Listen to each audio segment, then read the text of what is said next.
Hello, it's Travis Edwards with another mental check. Take a shot of your positive vibes. Let's go!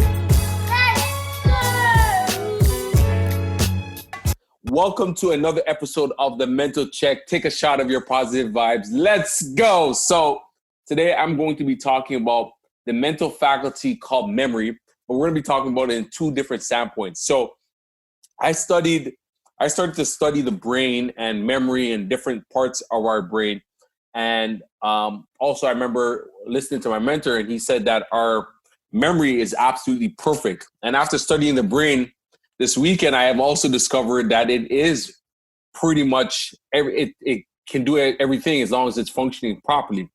So memory is one of those mental faculties that we need to develop. A lot of people think, oh, my memory is not perfect. And it's whatever you believe it, whatever you believe it to be is what it's going to be.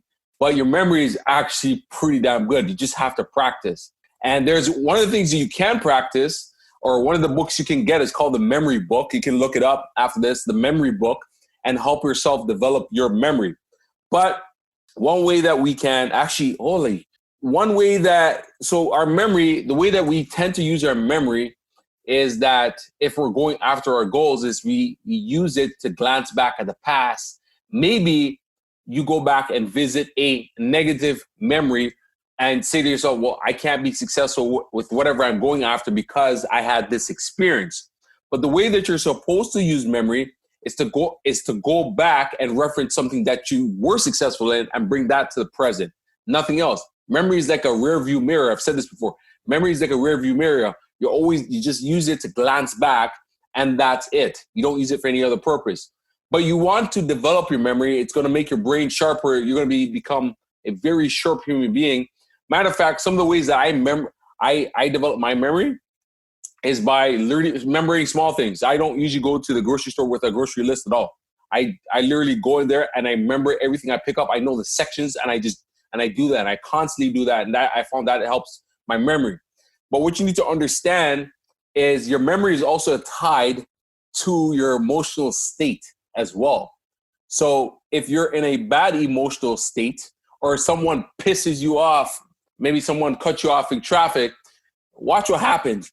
You start to go back and reference all the bad things that's happening in your life, all the bad memories. That's because the things that communicate or help us communicate in our brain is called neurons.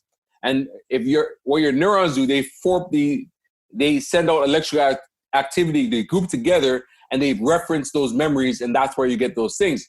But if you're around happiness, you're around joy, things of that nature, your memory goes back and references good things as well.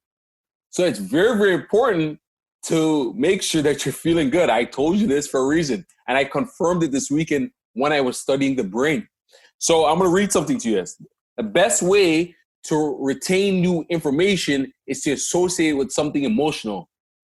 So again, here's that keyword, emotional. So if you want to remember something, it's tied to something emotional. It could be, this is what I said about going after goals.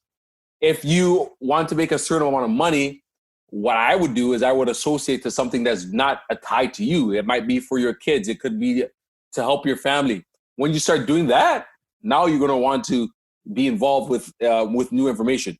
Now, also, when you're in a great mood, you remember everything that is great in your life. I did mention this before, but it's very, very important to do. So what emotions really do is increase the communication between neurons, the things that communicate in our brains, and they increase the communication between a network of neurons. And for that reason, that puts you in an overall cycle that you're in. So the mood that you're in. If you want to be able to impact your memory in that moment, one of the best things or the best ways to do it is by changing your physiology. So if you're not in a bad mood, if you're in a bad mood, you'll notice that your body operates a certain way too. Your hunch over, your head is down.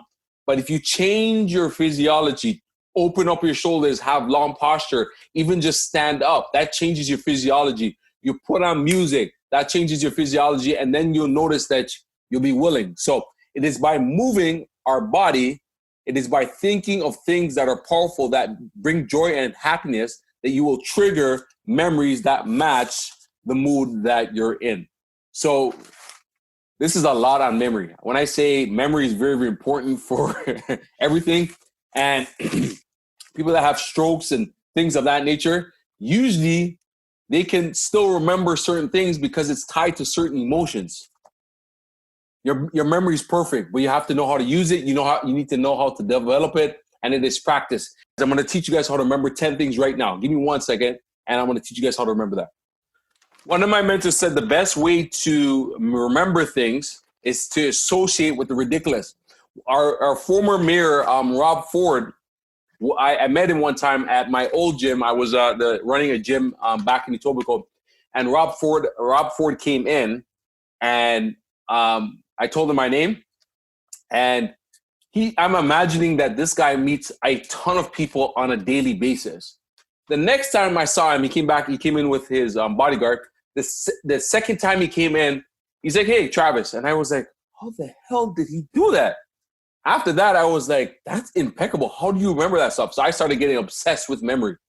But one of my mentors, Bob Proctor, says you can associate your memory with ridiculous things. So I'm going to give you guys an exercise to do to remember just 10 things right now. And I'll tell you how to develop it over the next couple of weeks. So here's the words. If you guys have a piece of paper or your phone, get it out. This is what I want you to write down. 1, run. 2, zoo.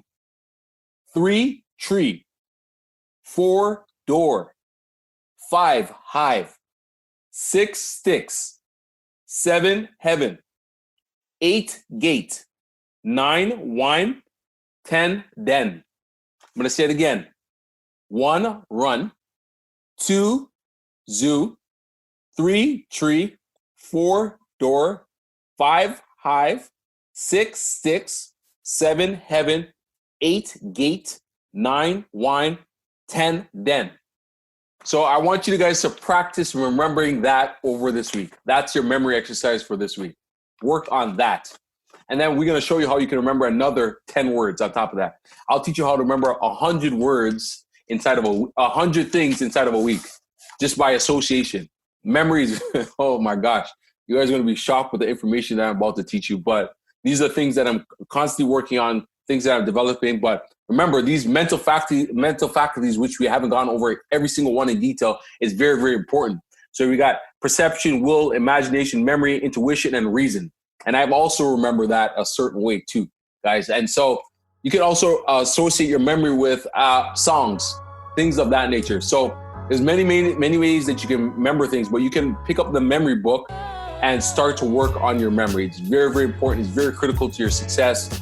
And most importantly, it's also important to how your brain functions as well. The connection of neurons and the way that they communicate together to actually help you be successful in life. So I hope you guys, that was a powerful lesson for you guys. Peace.